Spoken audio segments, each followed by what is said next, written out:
Is there a better value going in the top 4 rounds of fantasy drafts right now than Saquon Barkley? I don't think so. We're going to talk about why he's poised to bounce back big time in 2022 and why you should be smashing that button on Saquon Barkley at current cost. We're going to talk about all that and more right now.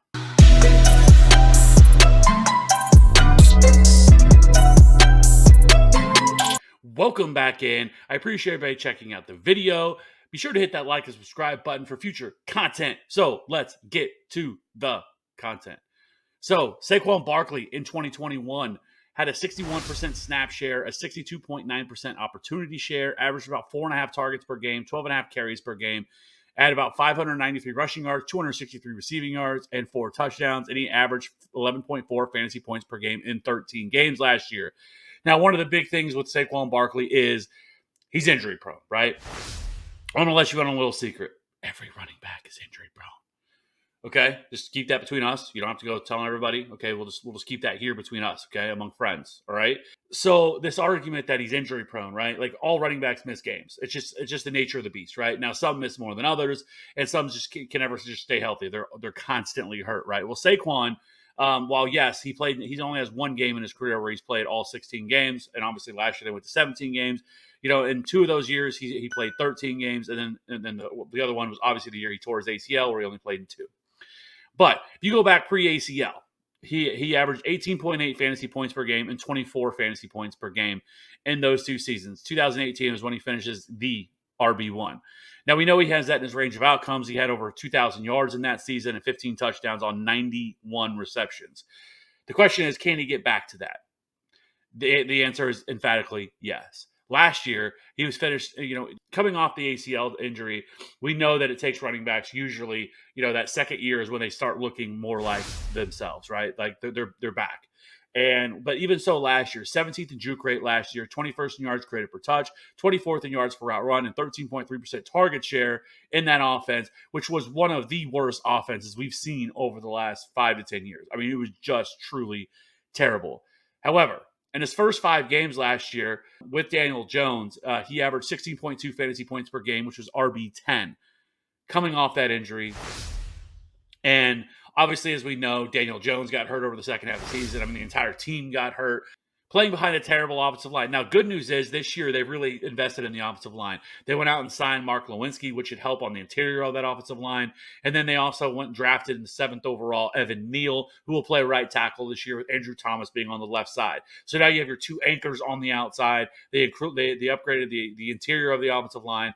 And so this offensive line should be better than what it was last year, which isn't going to be tough considering they were 31st in adjusted line yards last year. However, I think this offensive line can get in that 15 to 20 range, which is going to be a big improvement. It might be the best offensive line that Saquon Barkley's ever played behind. And if you look, of those 15 running backs that were drafted between 2010 and 2018, Barkley ranks 13th in yards before contact per rush, which is a pretty good indicator of offensive line, right? However, in that same group, Barkley ranks 2nd in yards after contact per rush, which is a good indicator outside of the offensive line, right? Which he's averaged 3.1 yards. With an upgraded offensive line, and you know what? Joe Judge is gone. And, I can see clearly now that Judge is gone, thankfully. Because now we get Brian Daboll, who's a much better head coach, a much better offensive mind, somebody that's going to know how to utilize these weapons they have in this offense. We can see what Kenny Golladay is going to do. Year 2 of Kadarius Toney, they drafted Wan'Dale Robinson. Now, I'm not saying this is the best offense in the league, because clearly I'm not saying that whatsoever, but this offense should be better than what it was last year. As long as Daniel Jones can stay healthy, Saquon Barkley's in a contract year, and this is just easy value. RB14, 25th overall. He's basically going almost in the 3rd round.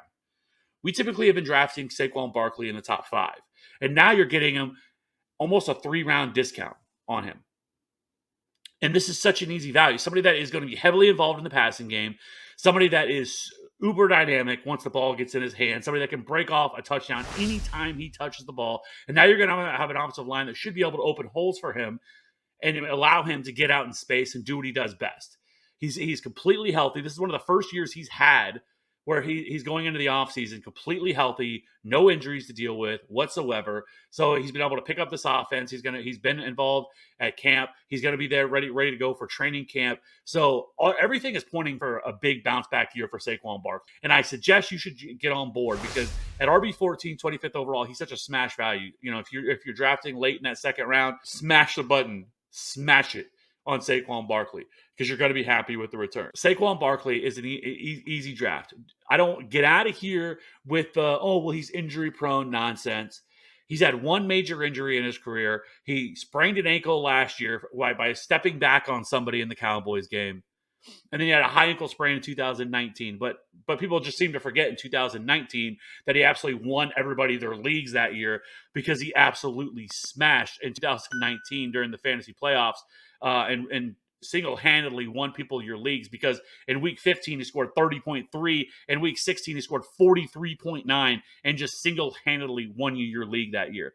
So Saquon Barkley can absolutely be a top 3 running back. Saquon Barkley can be the RB1 this year. It is within the range of outcomes for him. And I know people are going to say that's hot. It's not. He has that kind of talent if utilized correctly. And if this offense can take a step forward and the offensive line, which should be much better, really lines up for him to bounce back in a big way in 2022. Buy into the 25-year-old running back that has immense upside in the 3rd round. Thank me later. Let me know what you think of Saquon Barkley in the comment section below. I'll talk to you on in the next one. Bye. Are you listening? Damn.